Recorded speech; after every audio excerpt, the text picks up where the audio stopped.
welcome back to Wheelwork. Trust you're doing well as always. Today it's just going to be a bit more of a maintenance video. So if you want to see more of the modification side of things and events and all that, this might not be the video for you. But we're going to be working on my wife's car. It's due for a major service. And we're just going to do a couple of other little bits and pieces as well. We'll do a couple of upgrades to it while we're sort of in there doing things, but it's mainly going to be a maintenance video. So I'll go through and show you the car and what we're going to be doing. This is it. This is a 2022 Suzuki Vitara. It's a 1.4 litre 4-cylinder petrol turbo. It's a great little car. The wife loves it. We've taken this thing all the way up to Darwin and back, and all the way up to sort of northern Queensland. It's been a great car. But it does need a bit of love. So it is due for a major service, as I said. So service-wise, it's due for an all-in-all filter change, air filter and cabin filter, spark plugs and brake fluid. But we're going to be doing a few other things as well. It also needs front brakes. So I'm going to put some new front brakes on it, and I'm going to do a very simple upgrade on the brakes as well. So this is it. We did buy this thing new. It does have a few genuine accessories on it, such as weather shields. It's got a bonnet protector. It's got some mats, carpet mats inside it. It's got the factory security tint, but we've got the front windows tinted to match, and it's got all of these like body color sort of trims and bezels throughout the car that we bought, and I chucked all of them on. Aside from that, it's got upgraded speakers. I put some Alpine speakers in it, and it's just got a little nudge, not really a nudge bar, just a little bar with a light bar on the front. And that's about it. So before we get into it, I might actually go through and give this thing a bit of a clean. She is quite dirty. Can't really, well, no, you can't tell. So I'm going to go through and give it a vacuum, sort of go over the dash and all that stuff, vacuum out all of this crud. Just give it a bit of a clean up. And then we'll head down to the car wash and give it a wash. And then we'll come back and start doing some stuff on it. So yeah, I'll start by giving it an inside a clean, and then we'll head down to the car wash. All right, got the inside all looking pretty good. So basically went through, gave the whole car a vacuum, vacuumed the seats and all the big bits of crap out of the console, put some like dash revive, shine, whatever stuff on the dash and the door trims, cleaned the windows on the inside. One other thing I did, and a lot of people overlook this when they're cleaning a car, is door jams. So go through and wipe all of the dust and crap out of your door jams, including on the doors. I've done that on all 4 doors. You can use just like a bit of, detailing wipe and a rag, or what I normally do is I just use a moist chamois, and that normally gets them looking pretty good. So we're going to go down to the car wash now. I just wanted to do a couple of things, and there is actually a couple of things I have started on that I've just sort of jumped the gun a little bit. When I do services and stuff on cars, I like to get done what I can get done on the ground first. So I just go through and check everything, and then I put the car on the hoist. So when we get back from the car wash, I thought it would be good just to get the car straight onto the hoist. So what I've done is I've just done a few ground things. So I've gone through and checked all the lights. I've done the tire pressures. I've done some new wipers. So I've put a new set of beam blade wipers on the front. Beam blade is in being the whole head. Put a new little wiper insert in the back, which was just an insert in the original arm. So I just put a new insert in there. And what I'm going to do now, and also just like change the service sticker. I'm just going to do the cabin filter as well, which lives behind the glove box. There's the old wipers there. So I'm using genuine filters on this. So this just lives in behind the glove box. So we'll just throw that in quickly now. And I'll show you, I'll get the glove box out and I'll show you where that lives. But yeah, I'll do that before we head down to give this thing a clean. The glove box out, that just sort of unclips. Then you've got this little flat that sits up on here. And that's just got like a little tab on each end. Take that off, and then the cabin filter sits in behind here. I think it's actually got an AC Delco cabin filter in it, not a Suzuki one. Interesting. So basically, this often gets overlooked in services, this filter. The amount of times I pull these out and they're just absolutely full of mold and grit and leaves and all that. It's disgusting. Every time you turn your fan on, whatever air is coming out of any of your vents is passing through this filter first. So I say, regardless of what the service book says, I always recommend to change this every second service. So we'll bang the new one in. I just like to give them a bit of a spray. You've got these sanitizers that make your aircon or your fan smell nice. I've actually used a blue fairy floss one in this car for the wife. So anyway, just giving that a little bit of a squirt.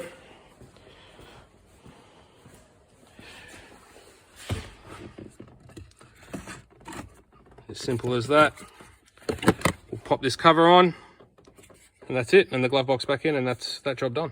Right, I'm just going to go through before I wash it and give the wheels a bit of a spray with this Maguire's wheel cleaner. Now, when choosing a wheel cleaner, you want to make sure you get one that's quite acidic, and you want to make sure, like today, it's a really windy day, so when you spray it, all of the spray goes into your pupils and your corneas and burns the absolute snot out of your eyes. So got it back home and set up on the hoist here, looking quite schmicko. There is the 1.4 litres of absolute fury. The engine is actually considerably smaller than the engine cover. It stops about there. And it stops about there. So that's just a little thing to make it look bigger than it is. So what I'm going to do now is just get it up in the air and just have a bit of a general look over it. I might actually suck some brake fluid out of it before I do that. I don't know who tightened that last, but I'll yeah, get it up on the hoist, and yeah, I'll get a rattle gun on that brake fluid lid, and we'll just have a bit of a look underneath it. Alrighty, so got it up in the air and got the front wheels off. I also took the undercover off, which is just sitting there, and I took the engine cover off too, which is sitting behind it. All in all, yeah, everything's fine. It's completely dry. Drive shafts, all that look good. Sort of didn't expect anything too untoward with the amount of Ks it's done. I took the front wheels off because we do need to put brakes in it. But besides from that, yeah, it all looks pretty good with the exception of the tyres. They are stuffed. So they are worn down to the wear indicators. This one's actually had a puncture repair done on it as well. So yeah, I might call up the tyre shop and see if we can get some tyres for it as well. All of them are pretty much worn down to the wear indicators. There's a tiny little bit left of life left on the front, but might as well do all four. Oh, one thing I didn't mention is I actually removed the center resonator on this not long after we got it. Just put a bit of pipe in. It's still running the factory rear muffler. Far out, I'm getting dripped on like crazy from the car wash. And it still sounds really quiet. Oh, a bit of sun glare. It still sounds quiet. It's just got like a little bit of a lower note to it. It just had a little hot dog type thing in there, and I just sort of replaced it with a bit of, drip got me right in the eye. That's all right, wash out some of that mag wheel cleaner from earlier. So anyway, what we're gonna do is we'll start on the brakes, and I'll show you what we're doing with the brakes. Down to about 20% pad on the front, and just got a bit of roughness on the disc there. It's not too bad, the disc isn't actually too bad. We could definitely machine these and get away with it, but I'm a very big advocate of, if you need to replace something, upgrade it. So especially when it comes to brakes and suspension. For that reason, we're gonna go some DBA slotted rotors on the front. These are the same rotors as what I've put on the front of my Fortuner, on the front of Des. And also we're gonna put in some Bendix 4-wheel drive pads.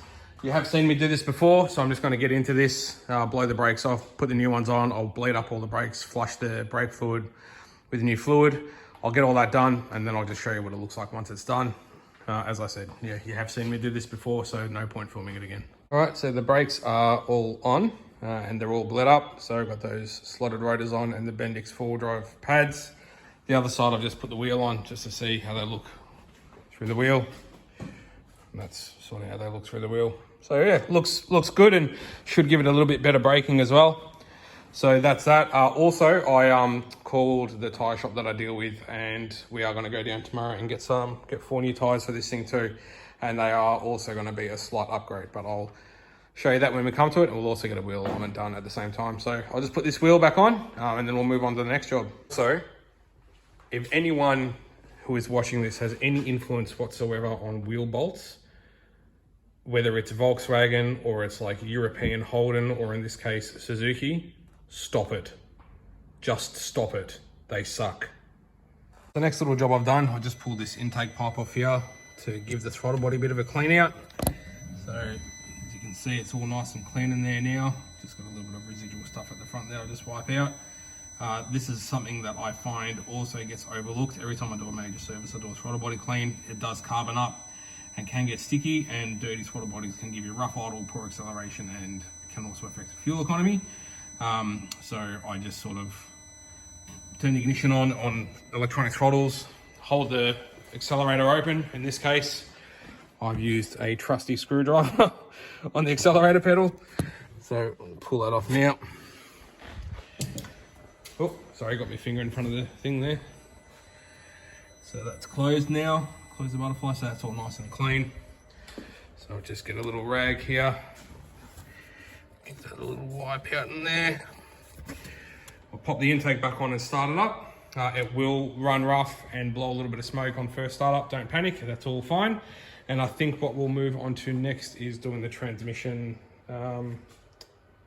flush. So I want to flush out that oil. Man, this turbo is small.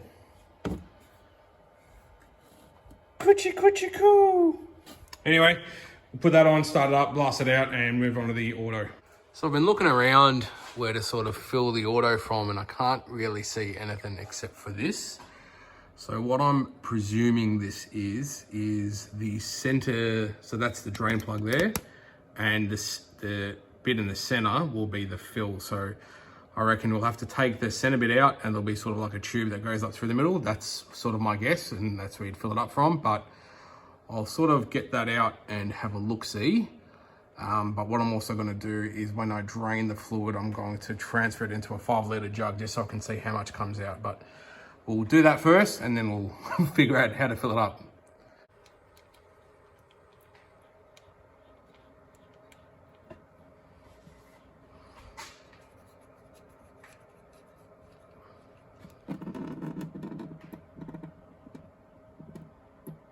Yeah, so I'd say that would probably be where you fill it from with the engine running. You pump the oil back in through that hole, would be my guess. Oil doesn't look too bad, but what I'm going to do is I'm going to drain all this stuff out. I'll fill it up with some fresh stuff, some fresh Penrod oil, and then I'll sort of start it up. I'll run it through the gears, and then I'm going to dump it again and fill it up again a second time. I was right on the money with my guess. So that is how it goes. There's the fill plug in the middle. Take the whole thing out to drain it. So that's out, just draining that last little bit out now. So what you basically do is you fill it up through that hole there in the middle until the oil starts coming back out. Not sure how I'm going to do that just yet, but and then you start the car up in neutral, and with the engine running, you then finish topping up the oil again through that hole till it comes out. So sort of like back in the episode 1 of the modifications on my Fortuna build on Des. Sort of the same setup, really.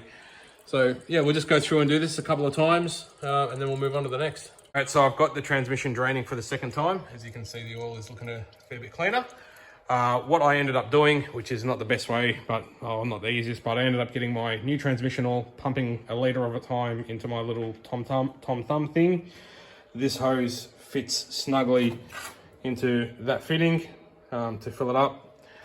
So I did all that, ran it through the gears, and just let it idle on the hoist for about 25 minutes. And now I've dumped it for a second time, so we'll go through and we'll fill it again.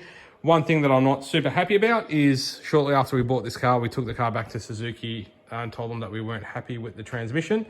And they said that they checked it was fine. I asked for them to check the fluid level, which they said they did, and it was full. It really was not. It was about 1.1, maybe 1.2 litres down on oil. So about 2.5 litres came out and about 3.5 litres went in. So just to give you a bit of a better look at the oil that came out of it. So this is after the first drain. That's the colour of the oil there. And I will show you what the colour of the oil that's just come out of it looks like when I transfer it into this jug in a sec. All right, beautiful. Transmission's all done and finished. This is how the second lot of oil looks that came out. So it's deceptively clean when it's a really little trickle coming out when it's almost finished draining, but this gives you a bit of a better idea of the constant flow.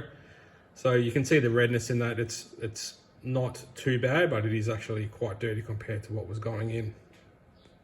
Next up, we'll do the oil and oil filter. I already cracked the oil filter loose. As I said before, we're going to use the genuine filter.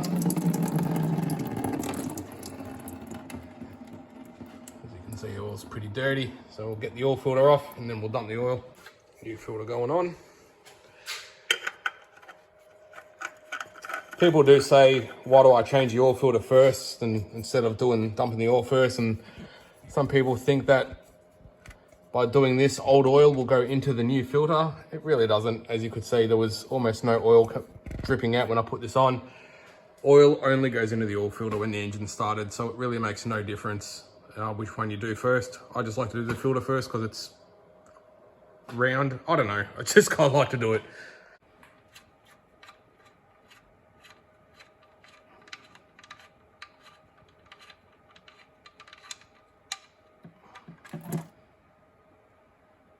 Clean hands too. Change your sun plug washers, people.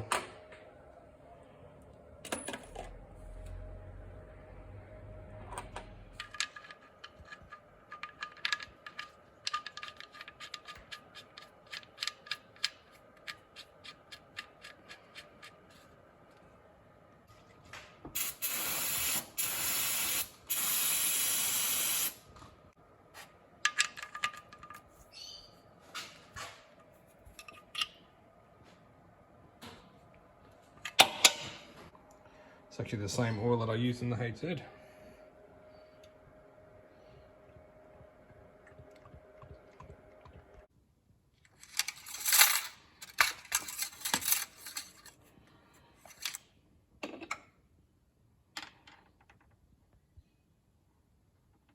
Perfect. So engine oil is done. Next up, I need to take off the airbox and all of this schmozzle to get to the coil packs, which you can just see one there. You can just see another one there. So I need to get to the coil packs to take the coil packs out to do the spark plugs. So we'll have to take this intake pipe off from the turbo to the airbox. This ducting here that goes to the airbox for the intake, this little vacuum line, got some bolts here. So I have to get all of this off to get to all of that. So I'll just go through and strip all of this off now and yeah, show you what it looks like once it's all off. Sweet, got that stuff off the top of the engine, the airbox. So that's all looking good. So yeah, watch just those two bolts at the front there, and then just like two little lock-in clip type things off the bottom of the airbox at the back there. And then just the intake pipe that went from here to the airbox, and then the other pipe that goes to the front of the turbo. So that's off. This is what it looks like. That's the lower part of the airbox there. That's the duct that sort of goes onto there. That's the old filter, looking not too bad, but not great either. Got the new genuine filter there. Upper airbox lid. I've also pulled the airflow meter out, which just sits in there. Every time I do an air filter, there's just something else I do. I go through and pull the airflow meter out and give it a squirt with some electrical cleaner or contact cleaner, just on the electrodes and stuff like that. They do get a little bit dirty over time, especially if you let the filters go for a while and the filters get dirty. It gets a little bit of ingress dirt on these electrodes and stuff, so it's always good measure to clean them out. So we'll go through and change the 4 plugs. There's the 4 coil packs there. So it's just a 10mm bolt in each one, and then an electrical connector. Actually, I might be able to get these out without doing the electrical connector. I'll just have a quick look. Pull that bolt out. Oh yeah, easy, don't even have to unplug it. Sweet, so we'll go through and put the plugs in. We are using NGK laser iridiums. It's just a factory listing for these plugs. So yeah, we'll do that and put it all back together. All done, all back together. Everything's all sorted. The car's off the hoist, put the undercover back on. I've put the engine cover back on. So yeah, that is all done. So now I will go drop it down to the tyre shop and we'll get some new tyres on this thing, get a wheel alignment done, and I'll show you the tyres that we're putting on it. Nothing special, just a little bit of an upgrade compared to what's on there. Alrighty, so we're down here at the tyre shop. Gonna get some new tyres on Mrs. car. So when I said we're gonna do a slight upgrade, so this thing comes from the factory with Continentals. So they're a Conti Contact 5. Actually not a bad tyre, but they have worn fairly fast considering the amount of Ks this has done. They are a 215 55 17. And what we're gonna go to is this. So this is a Bridgestone Jeweler, and this is a 215 60 17. So similar to when I put new tyres on Des, we went up just next size up in the profile of the tyre, but kept the width the same.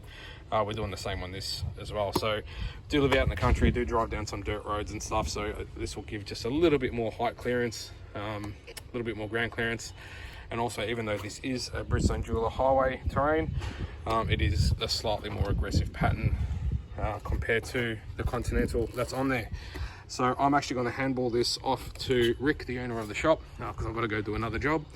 So we'll get the 4 tyres on there and get the alignment done, and then I'll just show you what it looks like once it's all done.